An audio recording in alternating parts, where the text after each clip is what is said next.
Hey, it's Drybear, and I've been getting a bunch of questions around what should you pick in the First Descendant, which of the Descendants is right to pick, should you pick one in the beginning, and how important is it with the first one that you make as you progress through the game, and how do you get them as well. So today I'm going to try and answer as much of that as I can in one video to keep it as short as I can. Now keep in mind, if you want to view any of the Descendants, you can open your inventory and then go to the Descendant tab at the top, click Descendant List, and you can click through all of them. You'll get a preview of all of their abilities, you'll be able to see what they do and what they function like and all of that. On top of that, every single Descendant in the game, including the Ultimate Descendants, can be unlocked through normal play. You do not have to spend, you don't have to buy the Descendants, even though they are in the shop. You can actually earn them for free by playing. Some of them are going to take a lot longer than others based on the content that are required, but if you go into the main city of Albion, which is your headquarters here, and you go to the far west side of the city, all the way over to Anais, the Magister, up here is where you do all of your research, and you can research new Ascendants or Descendants here by going to Research Request, and then you go over to Descendant. Then when you have the Descendant list here, you can see what is required to craft that Descendant, the amount of gold required, as well as the items. And if you click on that, say you wanted to collect Sharen, you would just go ahead and set that to tracking on. So you set tracking on, you can click on individual items by pressing F, and then you can track this, and it shows you what content you need to complete in order to unlock that character. Some characters take longer to craft once you have them, but you can get any character that you want, including the ultimate characters, by just going through the game, completing the content, getting the drops, and crafting them yourself. You don't have to buy them from the shop. Now let's talk about which ones you should choose for your first Descendant, depending on whether you're going to be a paid user or a free-to-play user, and also what the Descendants actually do.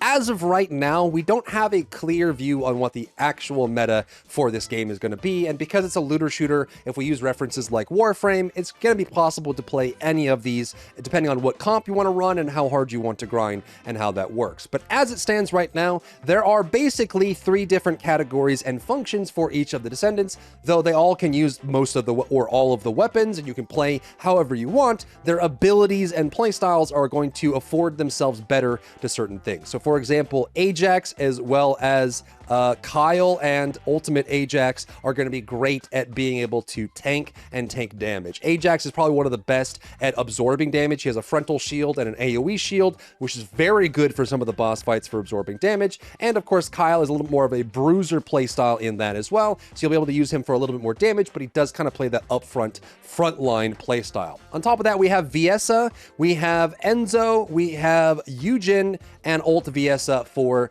a support role, as well as Jayber too. So they can provide more of a utilitarian or support role. You can actually get healing drones from Yujin, which is super useful, and a little bit of healing from Enzo as well, though you get a little more supply drones, like supplying ammo. Enzo with ammo is insanely good. And of course, Jayber and Viessa are also great at providing supports and some other things on top of that as well. Jayber's turrets are super useful. I think there's even a healing turret for Jayber as well. And Viessa, even though she's one of the free characters, one of the initial characters that you get when you first make your account, she is awesome because she has a freeze debuff, which means that she can stun and hard lock bosses and elites, which is super useful in combat. Then you've got basically every other character in the game filling in the DPS role, but they do it in various ways and with different methodologies, right? So Lepic, Sharen, Bunny, Freyna, and Blair for the A tier Descendants for their cost there. Some of them do dots, some of them focus on crits, some have large AoE, some have very single target burst damage, some have delayed damage, some have crowd control along that, right? Like Valby, the water girl, is very good at crowd control. She has a vortex effect to suck people in. You get a large amount of AoE from Lepic with all of his explosions, which are super useful. Then you have people like Bunny that can burst damage. Gley can do a lot of burst damage as well. You can get a bunch of really good burst damage from Esiemo. He's probably one of the best bursters in the game as far as like a small window of damage burst. So from that standpoint, I would move you towards the Descendants that you're trying to play based on what role you're trying to fill in a group. Do you just want to play, I mean, all of these characters do damage, by the way, and they're all going to get better as you get more weapons and more modules, and you get more research available for that character, and investing in them is going to be super fun, but some of them are just going to be better at certain things than others. Freyna as well as Gley are super good at single target, so if you want to be like the Colossus, the Void Intercept Colossus Destroyer, Freyna and Gley are great choices. You can even get an ultimate Gley now. If you like to clear out lots of trash packs, Lepic is very good at that. Valby is very good at that, so you can have a lot of different ways to play that. Or if you want to be the frontliner, Ajax and Kyle are great choices. So if you want to be in front of your friends, keep them safe, be the hero that lines everything up, and that's how you're doing things in the group. Or if you just want to provide some kind of utilitarian benefit that no other character in the game has, then you probably want to go for one of the support characters like Viessa, Enzo. I love having Enzos on my team. Jaybers are cool. Yujin for the healing is amazing. It means you can play a lot more aggressive even if you don't have a frontliner in that group there. So now let's go through all of the Descendants one by one quickly to talk about what they can do and what you might want to pick and why you might want to pick them. Let's start with the initial characters that you can choose from, the Descendants you can choose from when you first make your account, and that's going to be Ajax, Lepic, and Viessa.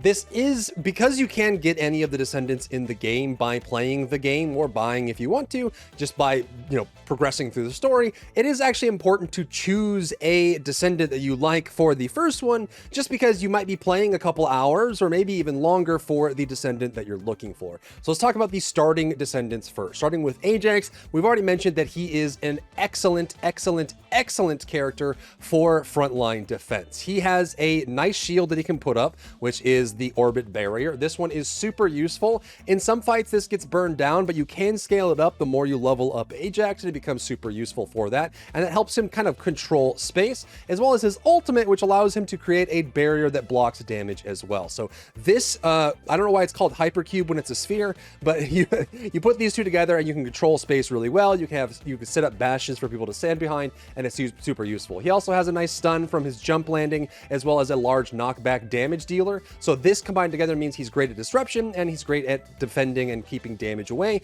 which not all of the Descendants, if any of the Descendants, can do for other people. So he's kind of unique in that aspect and can be super useful in playing the tank role while still dishing out tons and tons of damage. Moving on to Viessa, another one of the starter Descendants, and this is one of the characters. There's like 3 different Descendants that I absolutely love having in my party, and Viessa is one of them, mainly because one of her effects is slowing effect and a freeze effect. So she has tons of debuffs, tons of bonuses, and lots of battlefield control, which means if you're going up against a very spammy or difficult elite to deal with, having Viessa in the team is awesome. She still does tons and tons of AoE damage, tons of single target damage, but it's the freeze that you primarily notice when you're playing with a Viessa or playing as Viessa. She also has movement speed increase, kind of like Bunny does, which is useful, and this also creates more CC in a path behind her. She can do burst AoE freezing damage, and her main target is obviously the Ice Shackle, which will get stronger and stronger the more ice she applies, which she does with basically all of her abilities, her projectile, her path, and her big blizzard that she puts down, slowing the enemy down and eventually stunning them as well, which is super useful overall. The last of the 3 starter Descendants is Lepic, and he's kind of your all-rounder for DPS. He focuses primarily on AoE explosive damage, but he can still do upfront direct damage, and he also has some of the characters have this really cool effect where they can replace their weapon with a unique weapon for a period of time. Like Gley has that as well. So this one is super cool if you like to have more variety in the weapons that you use, depending on your core kit. Some people don't like they use the same weapons on every character based on their own preferences. So having a character that has their own weapon that they can bring out for a period of time can be pretty cool as well. He also has some defensive and some survival mechanics that makes him great at soloing, and he can do elemental damage or non-elemental, which is useful as well. So if you like your all-arounder good DPS, like you don't want to have the more of the tank, you want to have more of the support, you want to have more upfront damage, Lepic is a great choice. And all 3 of the beginning Descendants that you choose from have ultimate forms as well, which if you look at any of the ultimate characters, they have the exact same kit like design as the base character, just the ultimate version is either just overall better, like all of the numbers are better, or there's some small modifications to them like bigger radius on explosion,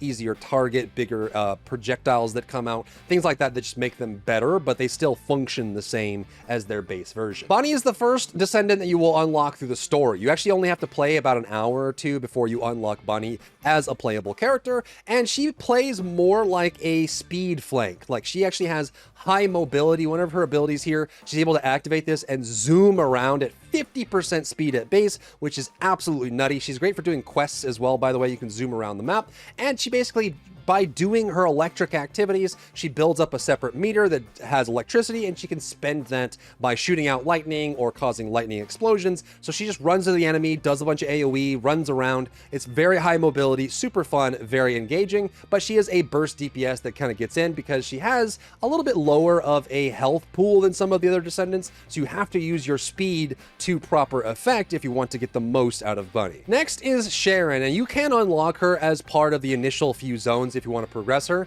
and she's probably one of the few Descendants in the game that is that leans a lot more melee than the rest of them. Obviously, most of the weapons that are like Descendant agnostic in the game are ranged, but Sharen has a whole bunch of melee attacks and melee abilities that make her stand out. So if you like playing the backstab, assassin, rogue-like character, Sharen is there, and she does some ridiculous damage. She also actually has a stealth skill as well, so if you're into boss fights where you don't want to get focused or you want to be able to actually come at from behind and do some ambush attacks, you can fully stealth, which means they'll lose aggro and you can reposition. It's great for teams that like want to swap aggro back and forth. Maybe they're not running a tank based on their team comp and they want to have something optional for that, which is super cool. And I think it makes her unique because she plays quite differently than most of the other Descendants for that reason. Next is Freyna, and she is the poison Descendant. She is actually insane at single target damage, as you'd expect from someone who can stack up lots and lots of poison dots. So she has poison AoEs that she deploys. She has single target poisons. All of those can stack up. They give her bonuses and benefits when she has poisons in the field. So her, as well as Gley, are some of the best Descendants for killing single target. If you have a large boss like the Colossus encounters, Freyna is amazing at doing this. If you want to be the bossing character, or you just want a lot of really cool poison effects that kind of fill the field and you're able to control space through that, then Freyna is a great option for you as she fills in that role. So she is pure DPS, but she has more single target and damage over time focus than some of the other characters like Bunny, for example, who might be more burst. And just like our other dot character, there's a fire dot character we'll talk about in a second. The more poison effects you have out, the more power you get. So you're playing around being able to deal lots of poison stacks to targets, and then your gameplay changes based on that. And she also is one of the Descendants that has a unique weapon that she can bring out for a short time. It flings poison over all over the place. So again, if you like having that variety of being able to have a character-specific weapon that you use for a brief time just to mix things up and make it fresh, then Freyna would be an option for that. So we talked about the poison dot character. Now it's time to talk about the fire dot character. So Blair is another DPS character that focuses primarily on dealing damage through fire and fire dots. He has a lot of damage over time effects, and he also gets bonuses and benefits just like Freyna does, the more enemies that are burning nearby. So you're spreading fire, leaving fire pits, explosives everywhere. You're basically like, Mustang from my Full Metal Alchemist in order to just burn as many people as possible. He also plays a lot around critical hit and critical hit chance. So you have lots of crits that go off of because of the fire, lots of AoE fire that plays off of that as well. So if you like doing lots of dot plus AoE, so it's not like pure AoE like a Valby might be, or maybe like a Lepic, and it's not pure single target like a Gley. It's kind of a mixture of AoE and single target with dots mixed in. And you like fire, then Blair's an easy pickup for that as well. He also has a unique mechanic where he can recover MP. Some of the Descendants have this ability to, like, based on how they perform and how they use their kit, they'll have the ability to regain MP. And these are usually the Descendants that rely a little bit more on their abilities than their main weapons. So he is one of them where he can actually, based on how he plays, if you play correctly using that skill cap, you can actually recover MP and keep using abilities without having to rely on the drops that come out of enemies. Up next is Gley, the first B Descendant we'll talk about on this list, and she is nuts in so many ways. She's nuts in the fact that in her gameplay, she's nuts in her character style and everything in between. So she is a DPS character, but she has some utility aspects to her, which is nice. And on top of that, she is the only character in the game that inhabits the Berserker playstyle. You've probably played plenty of RPG games by this point in your life. Berserker just means that you are focused on dealing damage to the enemy at any cost, and that usually comes at a cost of your HP. So she is the only Descendant in the game that will chew her own HP. She'll hurt herself in order to do more damage to the enemy, and you can see by her hair here, whether it's black or white, she goes from a normal state into a berserk state or a frenzied state based on how she uses her kit. So she has this elevated state where she does a bunch of damage based on her HP. She can damage herself, and then she also has lots of self-sustain, self-healing, and life steal to keep that HP. So you're basically playing yo-yo with your HP as you go back and forth. Her normal state with the black hair, and then she frenzies up. And keep in mind that Gley currently is one of the 5 characters that has an ultimate version in the game as well, and the ultimate Gley is actually insanely good right now, especially for bursting down lots of damage in a very short period of time. Super fun to play. And I think to the point of, you know, having variety in your gameplay, based on how she plays a little bit differently when she's not frenzied versus when she is frenzied. So again, if you're going to be playing one Descendant for a long period of time and you like having variety in how that goes to make it feel fresh, this is a great character to choose for, because how you play in your non-frenzied state is going to change, especially based on the encounter, versus how you play when you are frenzied, because you'll have different buffs. You'll take more damage or deal more damage or take less damage depending on how everything works, and all of that comes into more of like a fluid style gameplay for her. Next is Valby, and she is super awesome. She is a DPS character, but she has some minor utility that goes into her kit, and she's one of the DPS characters that, again, I love having in my party or in my group, because she has lots of different ways to move around the battlefield. Her effect, her power is water. She can turn into a water form and float or like slide around on the ground. She can create vortexes and whirlpools that suck enemies in. And so if you're playing characters like, for example, Blair or Lepic, who really like to have everything concentrated, running with a Valby can be super awesome, because she'll suck everybody in and do damage that way. On top of it, she has some really nice buffs. She's very flexible. She has a little bit of utility. So if you want to play a DPS character that's always dealing damage, like more, you know, upfront DPS rather than burst, like she's very upfront DPS, and she has a little bit of utility, so you can kind of play that team-oriented role while still dealing damage. Valby is a great choice for that. She also has a pretty unique skill in that her passive allows her to cast more water skills when she's standing on water. Not many Descendants have this kind of environmental reliance. Some do, but not many do. So it's kind of interesting that you might actually be able to do more skill casting if you're in a water environment, which means some of the boss fights that exist in water, maybe you'll be supercharged and super strong, or just normal in the rest of the case. And again, like some of the other characters, she does have a unique weapon for her ultimate, which means she will equip this vortex style bubble gun to suck enemies in for a short period of time. So it gives you a little bit of variety with that as well. Next up is Enzo, and one of the characters that I love having in my party. He doesn't have like support in your traditional sense, but he is the only character in the game, at least as far as I'm aware, that is able to provide ammo and supply to teammates. He can actually increase your ammo count without you having to run around and destroy supply chests that respawn or kill off adds that spawn during boss fights in order to get your ammo back. Having a really good Enzo, the greatest quartermaster in your group, makes the gameplay really smooth and super fun, because he's always part of that. And if you like playing the weapon master who always has something available, he has turrets, he has drones, he has supply, he has guns of all kinds. He has that kind of style going for him. And again, your group is going to love you for having you around, because you can provide buffs, but you could also provide ammo and supply, which is super useful, especially in some of the later fights where you run out of ammo constantly. Next up is Jayber, and if you like the engineer turret style gameplay, then look no further than Jayber. He is the genius engineer, and he has a multitude of turrets to choose from: offensive turrets, defensive turrets, support turrets, and he plays around that as well. He can also attach things to his body, plays around that all. So if you like having that kind of like TF2 engineer style where you're focused on your turrets, then Jayber is a great pickup here. He does have a healing turret, which means that he can play the healing support role. You can also place your turret and then reposition and have like a dual angle in combat, which is super unique and fun. You can have some turrets that you can detonate to deal damage and then also supercharge your other turrets. So you're playing around turrets and emplacements. He's a very like a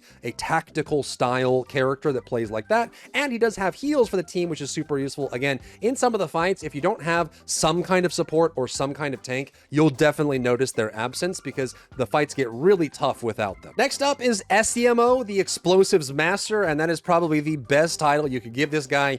He is, I would put him in the category of like a brawler or a bruiser. He does fill the role of tank, but he does more damage than Ajax on average and has less defensive skills than Ajax. He has mechanics where he plays around losing his shields and taking damage, and he's actually insanely tanky as well, so he will be able to be in the front line, but he kind of falls into the bruiser category or brawler category because he causes tons of chaos. He has lots of explosives. He can blow himself up. He can set himself on a fuse and run forward and charge into enemies. enemies. So if you like more mobility than Ajax, you want to run in there and start blowing things up, Esiemo's great at that. He also has landmines, explosives, all kinds of other things. So plays more on the tanky side, more of the bruiser side in order to like get in the fight, but he does have some really great damage and burst damage, and he's also excellent at dealing with adds and large groups of enemies as well, especially during boss fights when everything kind of clusters up on you. He just gets them all on top of himself, pulls aggro, and then blows everything to smithereens. Super cool for that. Next up is Yujin, which is probably the closest thing to a true healer